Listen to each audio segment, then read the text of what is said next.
again, welcome to our holiday concert, and we're going to start our program this evening with a very familiar collection of Christmas carols that is also accompanied by the famous "'Twas the Night Before Christmas." As you've noticed in your program, we are calling this evening's concert a Victorian Christmas. And the reason for that is all the music and narrative that we're performing tonight is from the Victorian time period. And at this time, I'd like to introduce our first narrator for this evening's concert. She's definitely no stranger to our program, Miss Krista Brooks.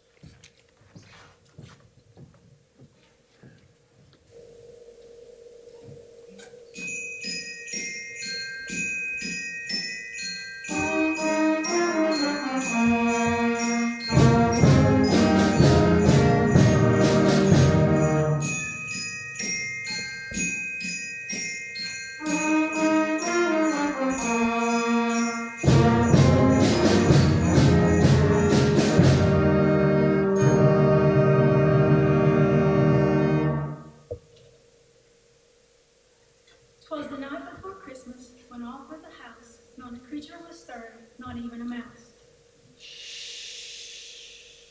The stockings hung by the chimney with care, in hopes that St. Nicholas would soon be there.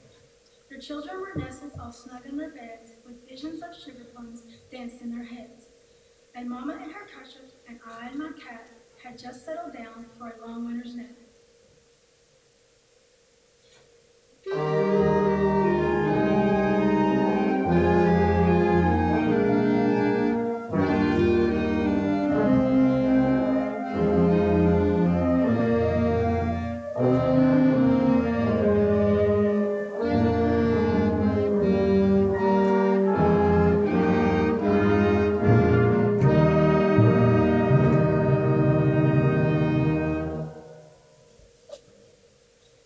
When out on the lawn there arose such a clatter,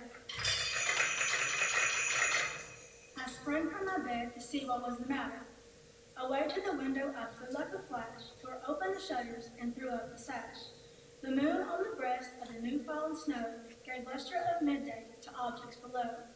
When what to my wondering eyes should appear but a miniature sleigh and 8 tiny reindeer. With a little old driver so lively and quick, I knew in a moment it must be St. Nick.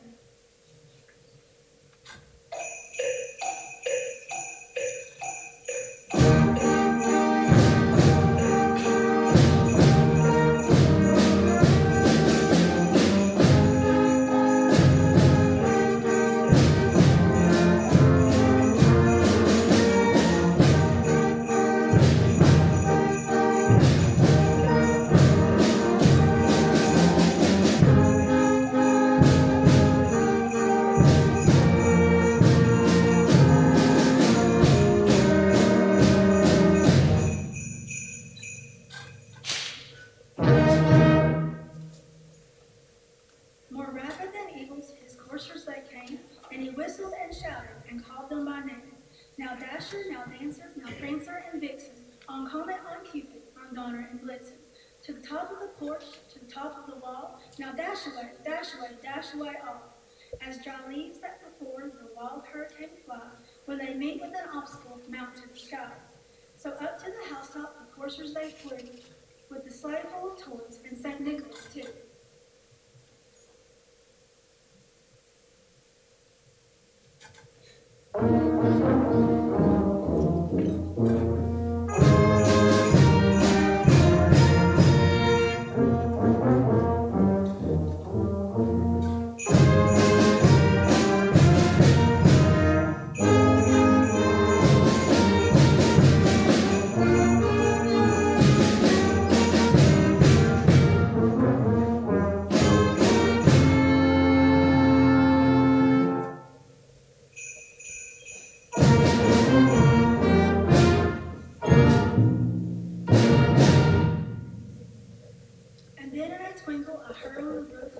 Prancing and pawing of each little hoof. As I drew in my head and was turning around, down the chimney, St. Nicholas came with a bound. He was dressed all in fur from his head to his foot, and his clothes were a bundle of toys he had flung on his back, and he looked like a peddler just opening his pack. His eyes, how they twinkled, his dimples, how merry. His cheeks were like roses, his nose like a cherry. His droll little mouth was drawn up like a bow, and the beard of his chin was white as the snow. The stump of his pipe he held tight in his teeth, and the smoke encircled his head like a wreath. He had a broad face and a little round belly that shook when he laughed like a bowl full of jelly. He was chubby and plump and right on jolly a little, and I laughed when I saw him in spite of myself.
The next work on our program combines the famous Gustav Holst chorale in the bleak midwinter, a hymn tune published in 1906, with the 1862 French carol, Angels We Have Heard on High.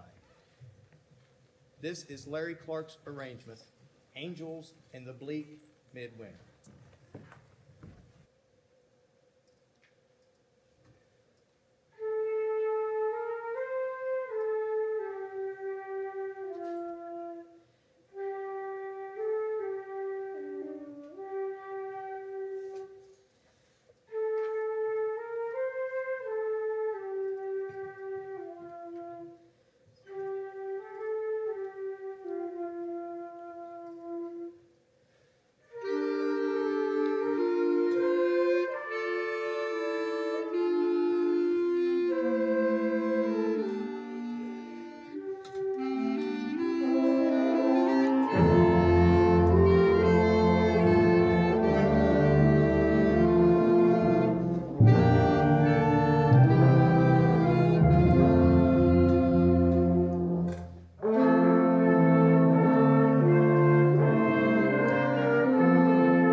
Christmas Carol illustrates the timeless 1843 tale from Charles Dickens, and its 5 movements mirror the 5 chapters of Dickens' novella. The piece begins with Scrooge's warning from his ghostly former business partner, Jacob Martley, and takes you on his life-changing journey on Christmas Eve, reminding us all of the true meaning of Christmas. Our next guest for narration this evening is a senior at Eastside High School. I remember this young man when he was in my music class in the 5th grade. In the 6th grade, had him once again, and in my room, if you ever venture over to where the TV is and you look up on the wall, there's still a picture that he drew for me when he was in the 6th grade. We were listening and learning about the Nutcracker, which we're going to perform after this number, and he drew his rendition of the Mouse King. And if you're familiar with the story, and you'll hear a little bit about the Mouse King here shortly, he's a fairly terrifying character in the storyline. But this gentleman drew that picture for me. He said, "Hey, Mr. Brooks, this is what I think he looks like, and I think he's pretty accurate when you hear the story." So, without further ado, I would like to introduce our narrator for A Christmas Carol, Mr. Ray Knuth. We hope you enjoy our next selection.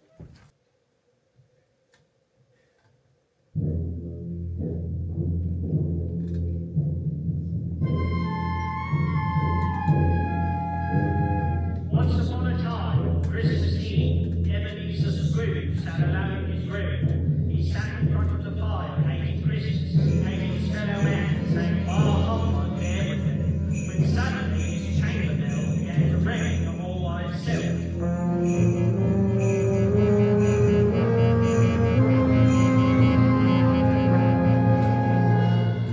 Wasting all room as it opened on its own, and he heard the sounds of ghostly moans as chains dragging up his stairs.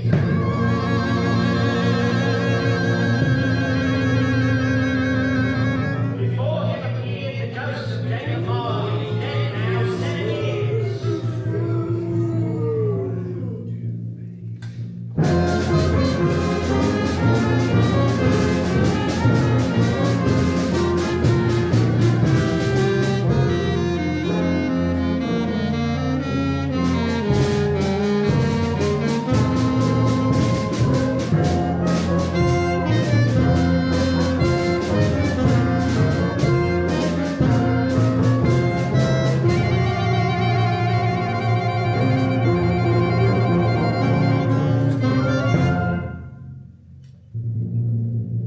You'll be visited by 3 spirits. Heed their words, change your ways, or my fate will be yours.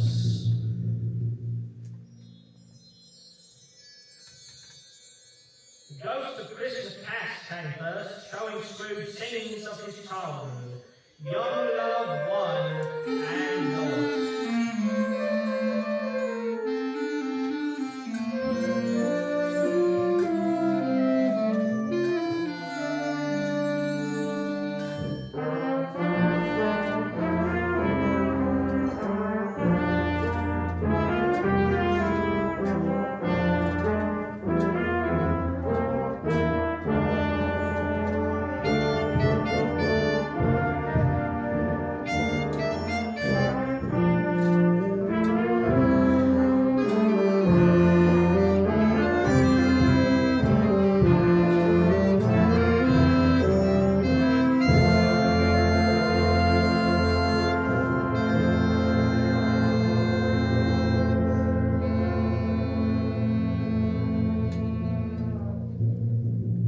The ghost of Christmas present was a giant of a man, sitting amongst the Christmas fountain and bidding Scrooge to join him for scenes of Christmas merriment. Come in, young gentlemen!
stood silently before Scrooge. It was the ghost of Christmas yet to come. The spirit led Scrooge to a graveyard where those gathered round spoke here of the recently deceased.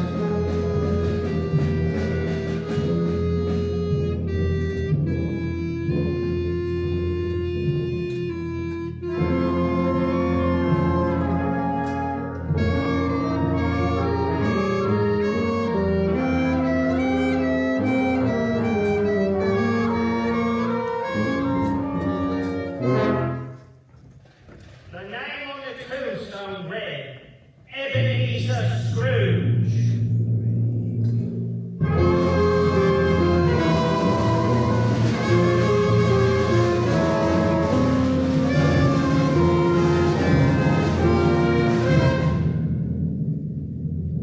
Scrooge woke to find that it was Christmas morning. The spirits had done it all in one night.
The 3-Minute Nutcracker captures 8 scenes from Tchaikovsky's famous ballet that premiered in 1892. Adapted from the story written by E.T.A. Hoffman in 1816, narration has been added to take you on a whimsical journey into Hoffman's classical story. Each year, the Nutcracker continues to spread the childlike imagination and magic of the Christmas season worldwide. On behalf of our program, before we play our last number, we'd like to wish each and every one of you a very merry and blessed Christmas. Hopefully, everyone can get much-needed amounts of rest, and we thank you again for coming to our concert. So we hope, as our final number, you will enjoy our extended 3-Minute Nutcracker.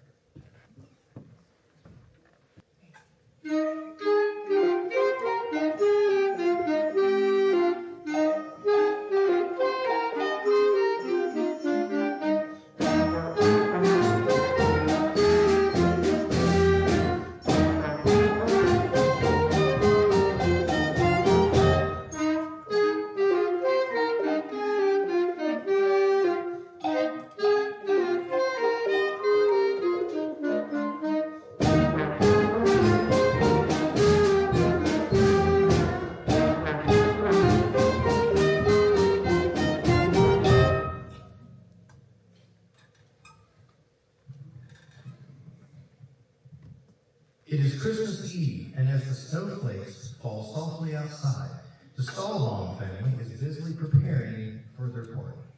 The tree is trimmed with glistening ornaments, and their young daughter Clara is helping her mother light the many candles that surround it.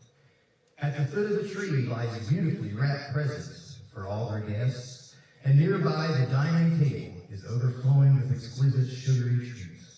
The guests arrive, and excitedly the children rush to see the beautiful tree, while their parents share Yuletide greetings. The house is filled with merriment. Suddenly, Herr Drosselmeyer, the famous magician and toy maker, sweeps into the room, and everyone falls silent. Wearing a cloak and an eye patch, he is an imposing and slightly scary figure. The Stahlbaums invited him to entertain the children, and he disappears to prepare for his magic show. Mrs. Stahlbaum asks the children to dance, and fueled by their party tricks, dance around the parlor.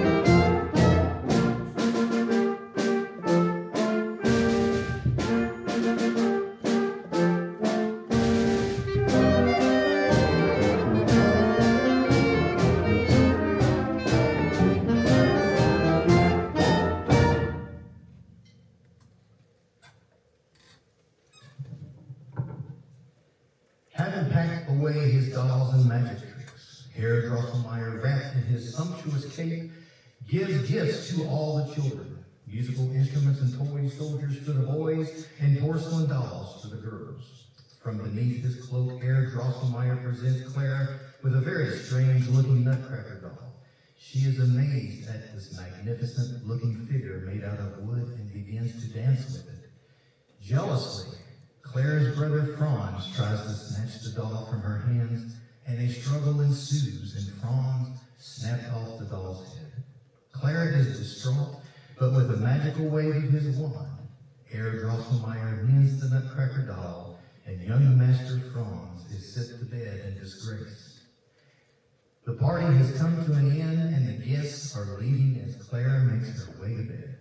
Just before midnight, Clara comes downstairs to retrieve her beloved nutcracker doll, but suddenly becomes disturbed by the sight of a very large rat. Suddenly, Clara is surrounded by a plague of hungry rats and tries desperately to defend them off. Out of nowhere, Herr Drosselmeyer appears and takes Clara by the hand. He calls upon his mystical powers, and the Christmas tree begins to grow, and it rapidly fills the room. Herr Drosselmeyer then takes Clara's doll and places it beside a group of toy soldiers, and with a magical wave of his wand, all the soldiers come to life. Clara looks in amazement as her life-size nutcracker and his troop of soldiers begin to battle with the malevolent Mouse King and his band of scurrying rats. The battle is gruesome, and her beloved nutcracker is struck and pierced by the Mouse King's sword. Fearing for her doll, Clara slips off her ballet slipper and with one blow kills the Mouse King. And the lifeless rat, along with his army of servants, slips deeply into the darkness. As Clara approaches her lifeless nutcracker doll, her magical tears fall upon his face, transforming him into a handsome prince. After dancing a very fitting pas de deux, snow begins to fall like whirling ballerinas, and Clara and her nutcracker prince begin their journey to the land of the sweets, riding on the back of a snow goose.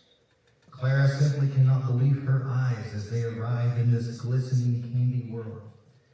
Tourists topped with cupcakes, chocolate of all kinds, and every type of candy imaginable from all across the world. An astounding palace stands there, surrounded by a lake of lemonade. Clara and the Nutcracker Prince are greeted by the Sugar Plum Fairy, the queen of this sugarly land, and welcomes them with her very own dance.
The Nutcracker Prince tells the Sugar Plum Fairy how Clara saved his life, and as an appreciation, presents her with a collection of exotic subjects from all over the world.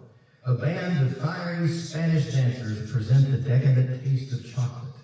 A smoldering Arabian dance follows and brings to life the aromatic virtues of that exotic drink, coffee.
and introduce Clara to the refreshing delight of drinking tea.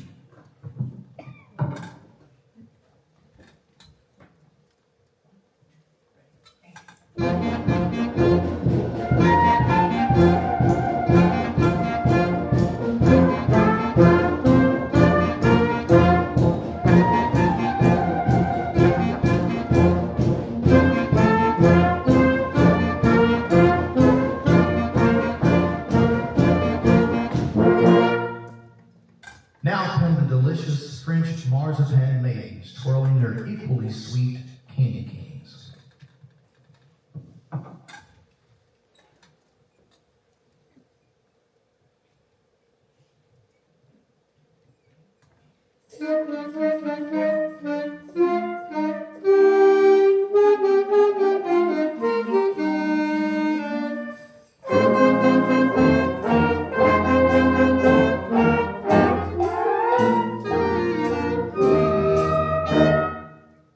As a response to all the generous offerings, the Nutcracker Prince dances on his own as Clara watches him. It is followed by a shimmering waltz of candy flowers.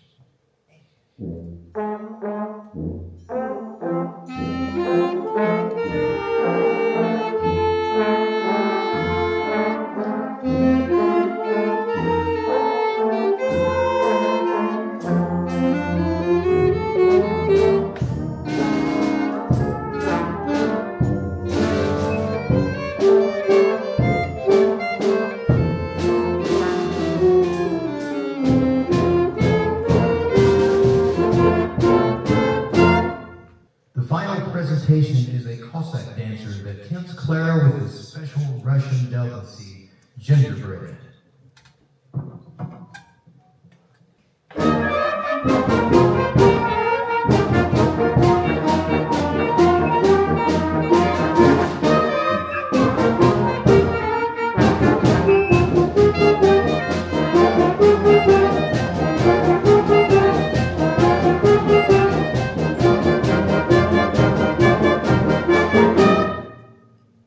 Clara finishes the enchanted evening in the arms of her Nutcracker Prince, and the excitement of her magical journey suddenly catches up with her and she becomes very sleepy. The Sugar Plum Fairy and the residents of the Land of the Sweets bid farewell to their young friend as she falls into a deep slumber. As the first light of dawn breaks into the window, Clara wakes under the Christmas tree and her family is sound asleep while her beloved Nutcracker doll is still wrapped in her arms. As her house begins to stir, she rubs her eyes, wondering if her magical journey was real or was it all just a dream?